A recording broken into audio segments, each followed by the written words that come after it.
Olá, pessoal! Hoje eu tenho uma história muito boa para compartilhar com você. Espero que você goste, fique atento, porque vai falar muito ao teu coração, falou também ao meu. É uma história um pouco longa, mas eu acho que vale muito a pena a gente se atentar. Ela é cheia de detalhes e eu vou tentar passar esses detalhes para vocês, tá bom? Eu fui fazendo algumas anotações que eu acho que faz muito sentido a gente entender mais profundamente essa passagem, que está no livro de Josué, capítulo 2, a partir do verso 1. Diz assim: o título da minha Bíblia é Raabe e os espiões. Então Josué, filho de Num, enviou secretamente de Sitim 2 espiões e lhe disse: vão examinar a terra, especialmente Jericó. Eles foram e entraram na casa de uma prostituta chamada Raabe e ali passaram a noite. Todavia, o rei de Jericó foi avisado: alguns israelitas vieram aqui esta noite para inspecionar a terra. Diante disso, o rei de Jericó enviou esta mensagem a Raabe: mande embora os homens que entraram em sua casa, pois vieram espionar a terra toda. Mas a mulher que tinha escondido os 2 homens respondeu: é verdade que os homens vieram a mim, mas eu não sabia de onde tinham vindo. Ao anoitecer, na hora de fechar a porta da cidade, eles partiram. Não sei por onde foram. Corram atrás deles, talvez os alcancem. Ela, porém, os tinha levado para o terraço e os tinha escondido sob os talos de linho que havia arrumado lá.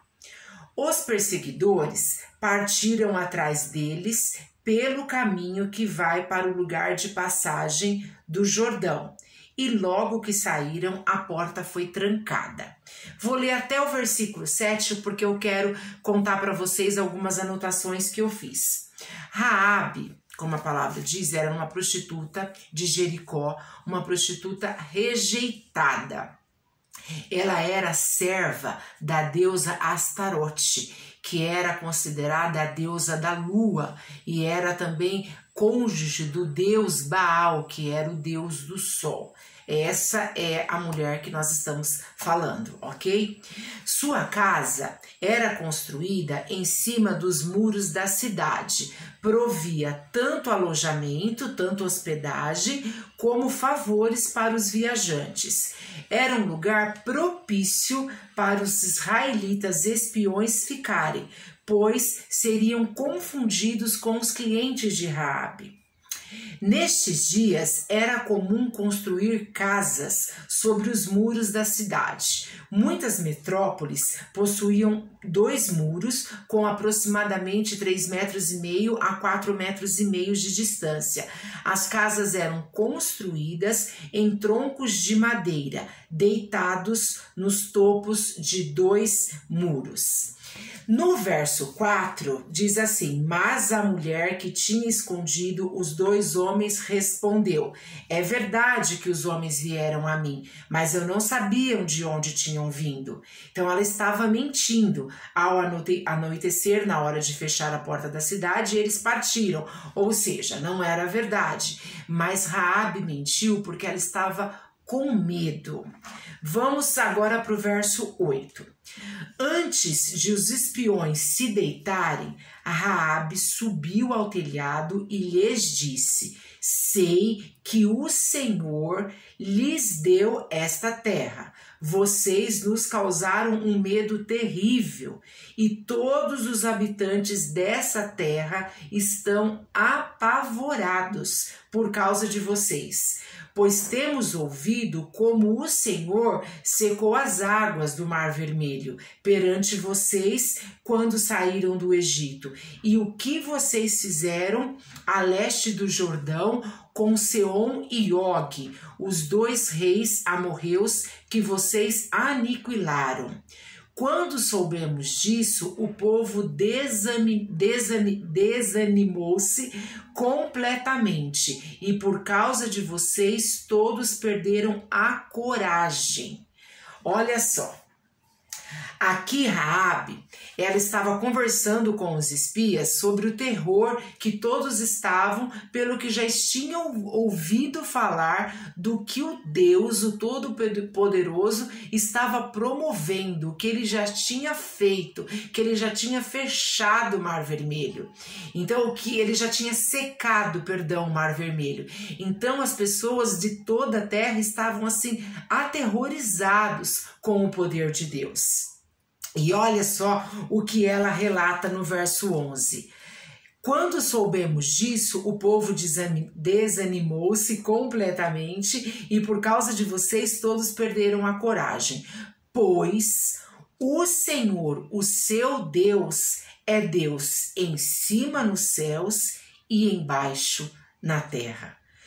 Jurem-me pelo Senhor que, assim como eu fui bondosa com vocês, porque ela havia escondido eles, né? Vocês também serão bondosos com a minha família. Aqui Raabe, ela estava suplicando, implorando por misericórdia. Veja o verso, continuando o finalzinho do 12. Dei-me um sinal seguro de que pouparão a vida de meu pai e de minha mãe, de meus irmãos e de minhas irmãs, e de tudo o que lhes pertencem. Livrem-nos da morte. Ela estava com medo, ela estava com muito medo do que podia sobrevir sobre ela e a família. A nossa vida pela de vocês, os homens lhe garantiram. Se você não contar o que estamos fazendo, nós a trataremos com bondade e fidelidade quando o Senhor nos der a terra. Verso 15. Então Raabe os ajudou a descer pela janela com uma corda, pois a casa em que ela morava fazia parte do muro da cidade, e lhes disse: vão para aquela montanha para que os perseguidores não os encontrem. Escondam-se lá por 3 dias, até que eles voltem, depois poderão seguir o seu caminho. Os homens lhe disseram: estaremos livres do juramento que você nos levou a fazer, se, quando entrarmos na terra, você não tiver amarrado este cordão vermelho na janela pela qual nos ajudou a descer, e se não tiver trazido para a sua casa o seu pai e a sua mãe, os seus irmãos e toda a sua família. Qualquer pessoa que sair da casa será responsável por sua morte. Nós seremos inocentes, mas seremos responsáveis pela morte de quem estiver na casa com você, caso alguém toque nesta pessoa. Ou seja, Raabe, ela fez um acordo com aqueles homens, com os israelitas espiões. Ela fez um acordo com eles para que a família dela fosse poupada da morte. Eles estavam com muito medo e ali eles fizeram um acordo. Olha só. Raabe sugere um acordo e os homens aceitam o acordo e garantem a vida dela e a vida dos familiares dela. E aí é citado sobre um cordão vermelho. Aqui na minha tradução não fala, mas em outras traduções vão falar sobre um cordão de fio de escarlate, que era esse cordão vermelho, que era como se fosse uma bandeira, que era o sinal de que ela e os espiões haviam feito esse acordo. Essa cor escarlate, ela se destacava muito, ela chamava muito atenção, o que era um sinal óbvio pela qual a casa de Raabe poderia ser distinguida dentro de todas aquelas outras casas. Era o sinal de salvação para ela e para sua família. Assim, hoje, como é o sangue de Cristo para nós, naquela época, foi aquele cordão de fio escarlate que ela colocou sobre a janela da casa dela. Assim, hoje, para nós, é o sangue de Jesus. Aquilo que impediu, que deu segurança, que trouxe proteção para a família de Raabe, hoje, nos nossos dias, é o sangue de Cristo. É o sangue de Cristo que traz a proteção para a nossa família. Essa mulher era uma prostituta, mas ela teve medo e pela atitude dela, ela foi merecida. O Senhor mereceu, o Senhor favoreceu a vida de Raabe e dos familiares dela por conta do posicionamento dela. Ela não merecia, mas pela atitude dela, mesmo ela tendo mentido, o Senhor olhou para o coração dela, olhou para a atitude dela, olhou para aquilo que estava dentro do coração de Raabe. O Senhor, Ele nos sonda. Ele sonda o mais profundo dos nossos corações e Ele sabe o que se passa. Muitas vezes nós vivemos uma vida de pecado. O nosso Deus, o nosso Pai, que foi o mesmo Deus de Raabe, Ele não ama o nosso pecado, mas Ele nos ama. Então Ele é misericordioso.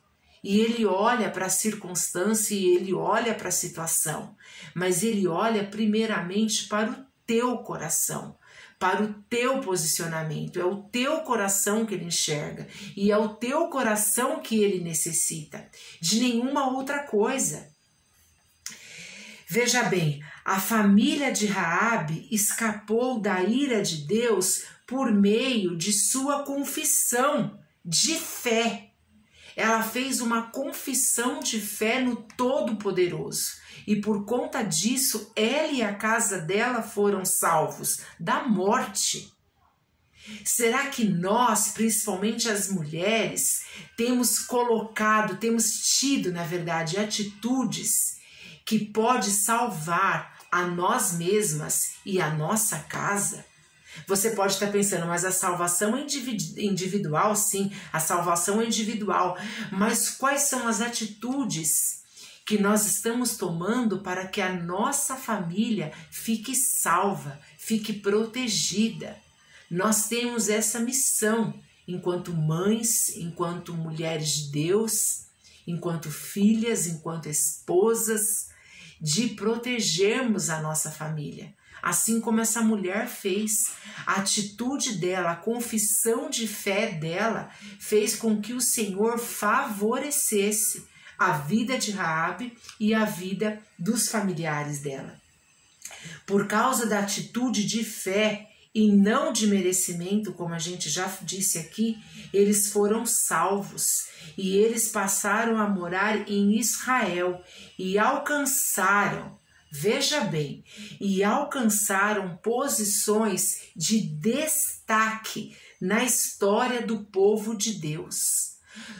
Aqui nós estamos lendo uma história no Antigo Testamento, no livro de Josué. Só que quando você vai para o Novo Testamento, tem algumas citações lá dessa prostituta. Eu vou ler um para você, que está em Hebreus 11, capítulo 11, verso 31, que diz assim: pela fé, em Hebreus, veja bem, pela fé, a prostituta Raabe, por ter acolhido os espiões, não foi morta com os que haviam sido desobedientes. Foi pela confissão de fé dela no Todo-Poderoso. Ela reconheceu que o Senhor, o seu Deus, ela disse, é Deus em cima nos céus e é Deus embaixo na terra. Ela reconheceu o poder de Deus. Eles estavam apavorados, com muito medo do que estava acontecendo na terra. Mas por conta do Senhor examinar o coração dela diante de uma mentira. Não estou dizendo que mentira é correto. Não é correto. Nós sabemos quem é o pai da mentira. Satanás é o pai da mentira. Nós não devemos mentir em nenhuma circunstância, mas nessa situação especificamente que nós não devemos avaliar isso, porque o Senhor, ele tem a maneira de trabalhar em cada vida, não é verdade? Como ele teve uma maneira de trabalhar na minha, ele tem na tua, e assim é para cada um. E nós, quem somos nós para julgarmos a forma que o Senhor, o Todo-Poderoso, trabalha? Ele é Deus, ele é Deus. E aqui a mulher, uma prostituta, ela reconheceu, pois o Senhor, o seu Deus, é Deus em cima nos céus e embaixo na terra. Pela confissão de fé dessa mulher, dessa prostituta, o Senhor favoreceu a vida dela e a vida dos familiares dela. Veja que coisa tremenda, tremenda isso. Raabe, essa prostituta que nós estamos falando, veja o que aconteceu e na sequência, na história dessa mulher. Essa mulher, ela casou-se com um homem, um príncipe da casa de Judá, chamado Salmão. Olha como a história, o futuro desta mulher foi completamente transformada por Deus. Ela casou-se. Nós estávamos falando até agora de uma prostituta. E a palavra nos conta que ela casou-se com um príncipe da casa de Judá chamado Salmão. Eles tiveram um filho, nada menos que Boaz. Eles tiveram um filho, que foi Boaz. Boaz, nós sabemos, casou-se com Ruth, que foi a mãe de Obed. Veja isso, que Obed tornou-se pai de Jessé e avô simplesmente do rei Davi.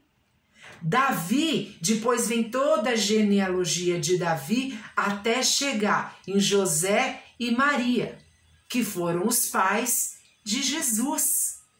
Veja que coisa tremenda, que coisa gloriosa, o que o nosso Deus faz através de uma confissão de fé, através daquilo que ele enxerga dentro dos nossos corações. Então você pode até estar vivendo hoje dentro de um pecado, está lutando para ser livre deste pecado, e você tem realmente que se esforçar para isso e deixar isso definitivamente no teu passado, para você poder viver uma nova vida, para você ser uma nova criatura.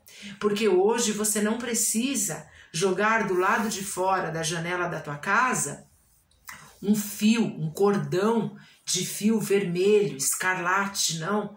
Hoje, você precisa do sangue de Jesus sobre a tua cabeça, sobre a tua vida, porque ele garante a tua salvação. Através do nosso posicionamento, Deus pode favorecer os nossos familiares, mesmo que algum deles ou todos eles, não sei, não estejam na presença do Senhor ou não conheça às vezes o poder que tem o nosso Deus. Mas através do sangue de Jesus que está sobre você, através da sua posição, da tua obediência, da tua entrega a Deus, o Senhor, ele pode mudar a tua história e mudar a história da tua descendência, assim como ele fez com Raabe. Olha, se nós pegarmos toda a genealogia dessa mulher que é citada no capítulo 2 de Josué, a gente vai chegar simplesmente no rei Davi, a gente vai chegar em José e Maria e vamos chegar em Jesus Cristo. Ou seja, Deus, somente Deus conhece o teu futuro. Só Ele sabe o teu amanhã. Nós não temos nenhum poder, nenhum poder sobre o nosso amanhã. Na verdade, o nosso amanhã não existe para nós, não é mesmo? Nós não sabemos, só quem sabe é o Senhor. Mas quando nós temos uma atitude, como essa mulher teve, de confessar a nossa fé naquele que pode resolver todas as coisas, como ela disse, eu bem sei que o teu Deus, o seu Senhor, é o Deus dos céus e é o Deus também embaixo da terra. Isso é muito forte. Isso é muito forte, essa mulher declarar isso.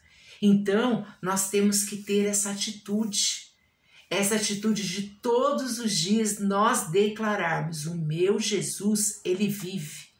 O meu Jesus, ele reina, e o meu Jesus, ele prevalece para todo sempre, dentro da minha casa, dentro da minha família, dentro da minha vida, no meu coração, no meu íntimo.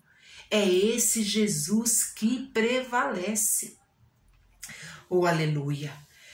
Amados, quando as estruturas deste mundo que nós vivemos começarem a ruir sob o juízo de Deus, porque nós já estamos vendo isso, aqueles que tiverem o sinal do sangue de Jesus e dentro do projeto de Deus, vou repetir, aqueles que tiverem o sinal do sangue de Jesus e o projeto de Deus, viverem o projeto de Deus, aquilo que Deus tem para a tua vida, serão poupados de todos os males.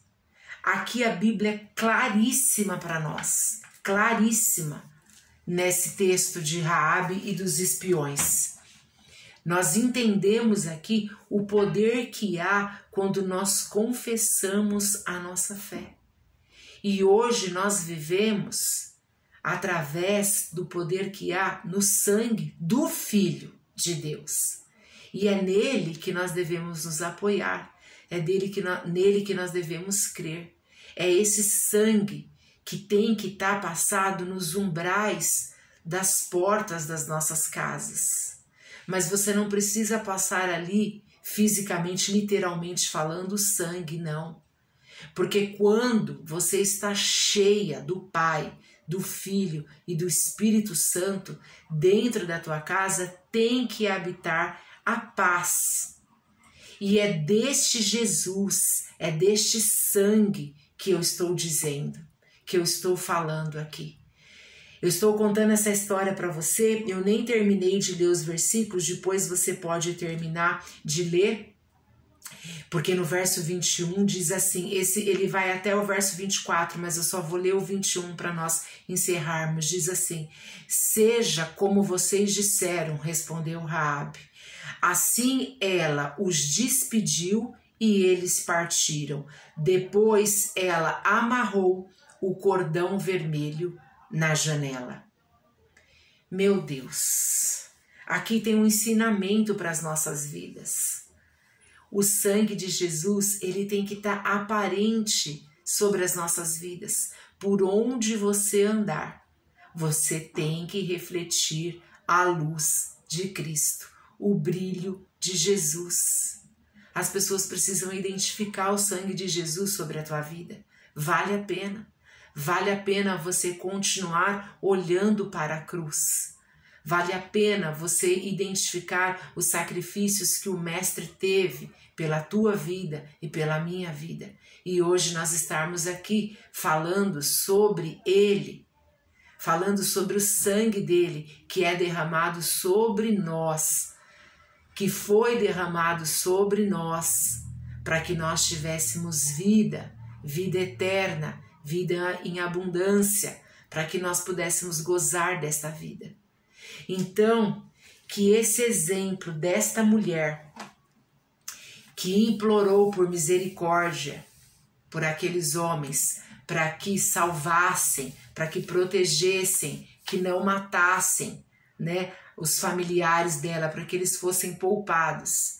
Esse mesmo Deus que reconheceu a fé dessa mulher. É o mesmo Deus de hoje. Ele não mudou. Ele continua o mesmo Deus. E ainda temos o Filho dele ao nosso dispor, que intercede por nós ao lado do Pai. E que nesta hora eu creio que qualquer circunstância, qualquer situação que você, qualquer causa que você colocar diante do Pai, através do Filho, você vai alcançar. Através da sua obediência, da tua fé, da tua confissão de fé no Filho dele. Amém? Deus te abençoe, Deus te alcance, Deus te guarde. Que essa palavra possa ainda, por vários dias, florescer dentro de você, incomodar o teu espírito, para que você tenha desejo de mergulhar nas Escrituras e conhecer todas as revelações maravilhosas que o Todo-Poderoso tem para nós. Amém? Um beijo e fique na paz do Senhor Jesus.